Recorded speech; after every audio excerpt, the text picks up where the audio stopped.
Nesta aula, nós iremos abordar sobre a cadeia transportadora de elétrons. Esta cadeia transportadora de elétrons é composta por proteínas, que nós chamamos de complexos, e numeramos esses complexos na ordem que aparece do 1 ao 5. Porém, essas proteínas recebem também uma nomenclatura específica que iremos abordar mais à frente. Bom, a cadeia transportadora de elétrons, ela é uma via que ocorre paralela à glicose e ao ciclo de Krebs. Após a formação do NAD e do FAD nestas vias, estes transportadores de elétrons serão direcionados para as cristas mitocondriais, onde serão reoxidados. Significa dizer que eles recebem elétrons através do ciclo de Krebs e da glicólise e depositam esses elétrons nestas proteínas em cadeia. Isso faz com que haja um acúmulo de prótons H+ no espaço intermembrana, que vai resultar na produção de ATP. Os elétrons transferidos serão reduzidos até que reduza por final a molécula de oxigênio, formando água. A cadeia transportadora de elétrons, dentre as etapas da respiração celular, é a etapa de maior síntese de ATP. Então, é nela que nós podemos visualizar um maior número de ATP sendo produzido, em decorrência da reoxidação do NADH e do FADH2. Há uma grande liberação de elétrons, com participação da molécula de oxigênio e, no final, a formação da molécula de água. Esta cadeia move o gradiente de prótons pelo espaço intermembrana, que resulta na formação da molécula de ATP. Pela cadeia transportadora, os aceptores de elétrons são reoxidados. O NADH deposita os seus elétrons no complexo 1. O FADH2 deposita os seus elétrons no complexo 2. Assim, a cadeia transportadora inicia pelo complexo 1, quando o transportador for o NAD, e inicia pelo complexo 2, quando o transportador for o FAD. Essas cadeias, elas são interconectadas. Então, dentre os complexos, eles são transportados pelos pares redox, que sofrem oxirredução pelas enzimas existentes nos complexos. Os pares redox são moléculas capazes de sofrer redução e oxidação, transferindo esse elétron até a molécula final. Para conectar um complexo ao outro, nós temos a coenzima Q e o citocromo C. A coenzima Q, também chamada de ubiquinona Q, transporta os elétrons do complexo 1 ou do complexo 2, a depender de qual transportador irá iniciar, para o complexo 3. Então, como eu falei anteriormente, esses complexos eles são fixos. A coenzima Q e o citocromo C, eles têm a capacidade de mobilidade pela membrana interna, podendo levar os elétrons de um complexo a outro. Já o citocromo C conecta o complexo 3 para o 4. Ao chegarem no complexo 4, os elétrons são adicionados ao oxigênio e produzem água. Pela cadeia transportadora de elétrons, nós vamos ter a transferência de elétrons até meia molécula de oxigênio, que será reduzido à água. Como eu falei anteriormente, o NADH inicia a cadeia pelo complexo 1, enquanto que o FADH2 inicia a cadeia pelo complexo 2. Então, a cada NAD que entra na cadeia transportadora de elétrons, nós temos 3 ATP. Alguns autores utilizam o valor 2,5. No complexo 2, ou seja, pela molécula de FADH2, nós temos a produção de 2 ATPs. Significa que cada NADH produzido pela glicólise e pelo ciclo de Krebs irá resultar em 3 moléculas de ATP, que já é um saldo superior ao que nós vimos nesta via. Já o FADH2, que é produzido no ciclo de Krebs, irá resultar na formação de duas moléculas de ATP. Ao transferir esses elétrons, haverá um fluxo de prótons H+, da membrana interna para os espaços intermembrana. Então, esses prótons eles irão se depositar aqui entre as cristas e a membrana externa, ou seja, no espaço intermembrana, de forma que irá se criar uma espécie de bomba que depois será redirecionada através do complexo 5, também chamado de ATP sintase. Então, enquanto todos os complexos jogam os prótons H+, no espaço intermembrana, a ATP sintase desloca esses prótons de volta para a matriz. Dessa maneira, as proteínas liberam H+ no espaço intermembrana, os prótons são redirecionados pela ATP sintase. Esse redirecionamento induz a fosforilação do ADP.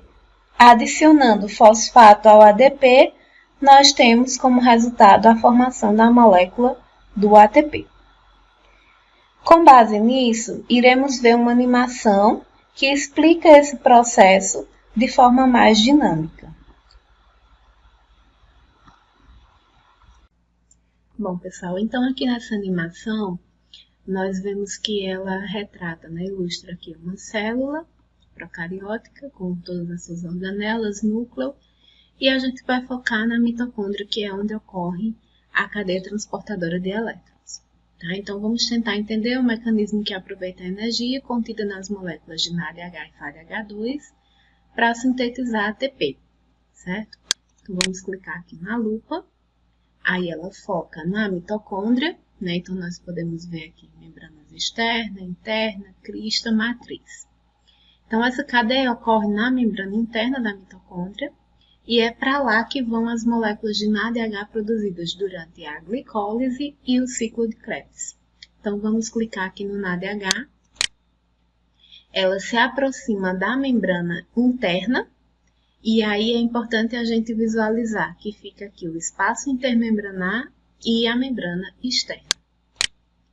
Ao se aproximar da membrana interna, ela vai se deparar com esse mecanismozinho que é a cadeia transportadora de elétrons, que, como eu falei, nada mais é do que complexos proteicos, então são proteínas transmembranas que ficam na matriz mitocondrial em contato com a membrana interna. Então, na membrana mitocondrial interna estão localizados 3 complexos proteicos que formam a cadeia respiratória. O primeiro, NADH desidrogenase, o complexo citocromo BC1, que nós conhecemos como terceiro, citocromo oxidase.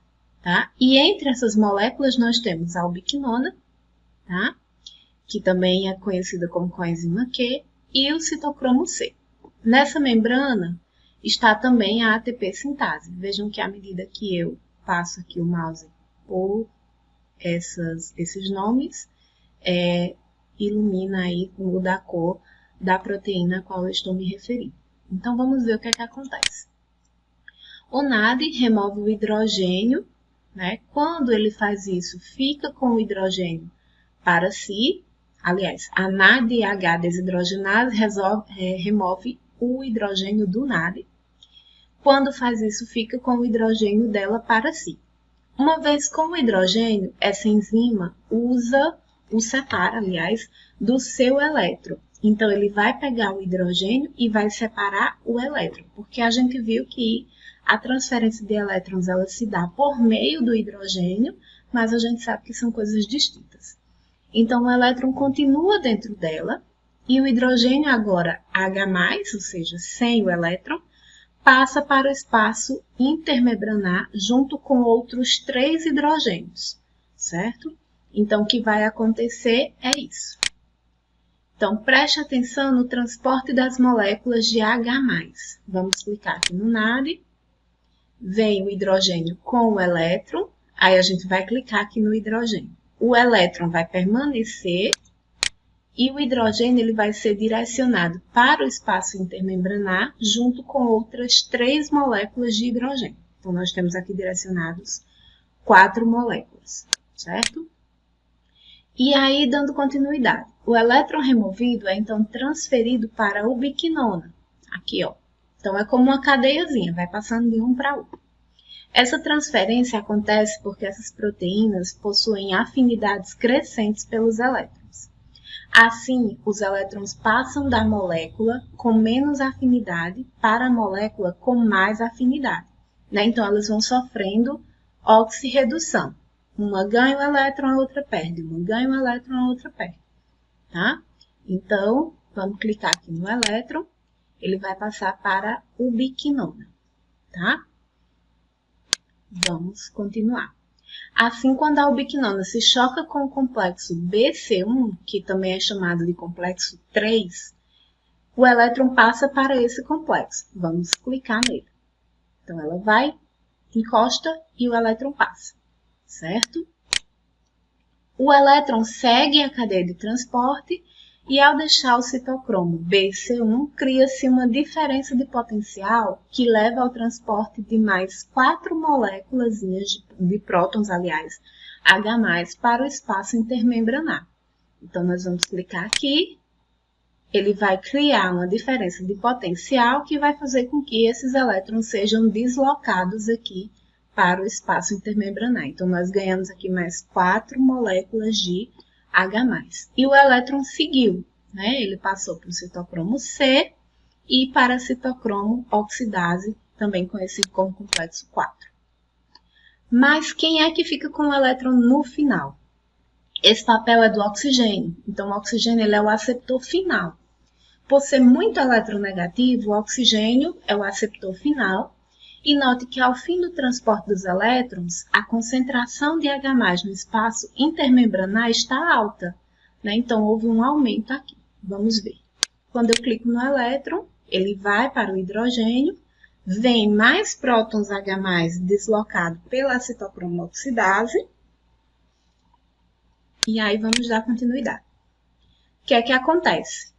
Uma vez que esses elétrons eles se concentraram aqui no espaço intermembrana, eles precisam retornar à matriz, porque eu tenho aqui uma diferença de potencial que nós chamamos de gradiente de pH. Né? Quando nós temos muito próton H+ no meio, ele se torna mais ácido. Então, eu tenho um meio de espaço intermembranar mais ácido e uma matriz menos ácida. Então, esses elétrons eles vão ser forçados a passar aqui pela ATP sintase, porque todas as outras proteínas jogaram ele para o espaço intermembranar. O caminho de retorno é pela ATP sintase. Então, ela vai funcionar como uma enzima hidrelétrica, vejam só.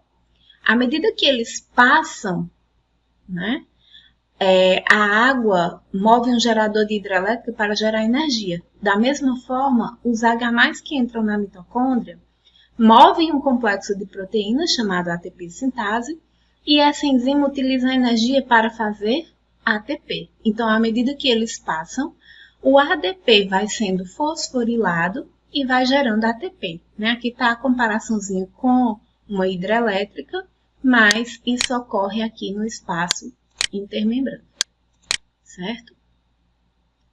Então, na ATP sintase, à medida que eles passam, ó, ela vai se deslocar, o ADP ganha um fosfato e se torna ATP. E os prótons H+ vão ser jogados de volta para a matriz, certo? Então, por isso, lá desde o iniciozinho, a gente viu que o NAD faz com que as moléculas sejam deslocadas para a matriz, certo? Então, o oxigênio ele se ligou a um elétron e, como ele é negativo, se ligará aos H+, bombeados para a matriz mitocondrial e vai gerar água, tá?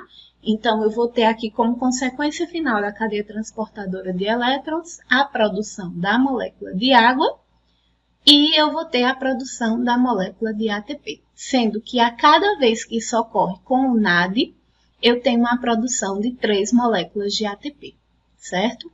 Aí vocês podem perguntar também em relação a, eu disse que aqui é o complexo 1, o 3 e o 4.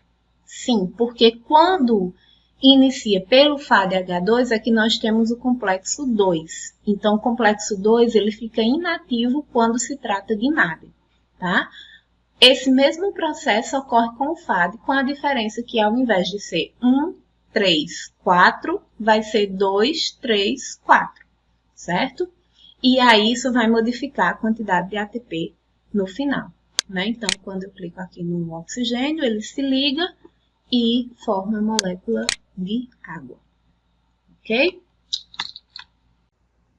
Bom, gente, diante disso, a gente vai ter agora o balanço energético, né? Quantas moléculas de ATP de fato a gente consegue obter quebrando uma molécula de glicose. Então, pela via glicolítica, a gente já obteve 2 ATPs e produzimos 2 moléculas de NAD, tá? Então, lembrar que esse NAD ele vai para a cadeia transportadora. Pelo ciclo de Krebs, nós produzimos 3 NADs e 1 FAD. Só que a gente tem que lembrar que a conversão de piruvato em acetil gera também um NAD. E todas essas moléculas elas vão ser multiplicadas por 2, porque nós geramos 2 piruvatos. Então, nós teríamos 8 NADH, 2 FADH2 e 2 ATPs, porque o próprio ciclo gera 2 GTPs, que vão ser convertidos em ATP. E pela cadeia respiratória, contando aqui esses NADs produzidos na glicólise, esses NADs produzidos no ciclo e o FAD, né, multiplicando lá cada NAD por 3 ATPs e cada FAD por 2 ATPs, nós vamos ter ao final 34 moléculas de ATP, tá? Então, só reforçando aqui o nosso balanço energético de forma um pouco mais simplificada. Na glicólise, nós produzimos 2 ATPs, no ciclo 2 ATPs e na cadeia respiratória 30 ATPs, totalizando 34 ATPs a partir de uma molécula de glicose, ok?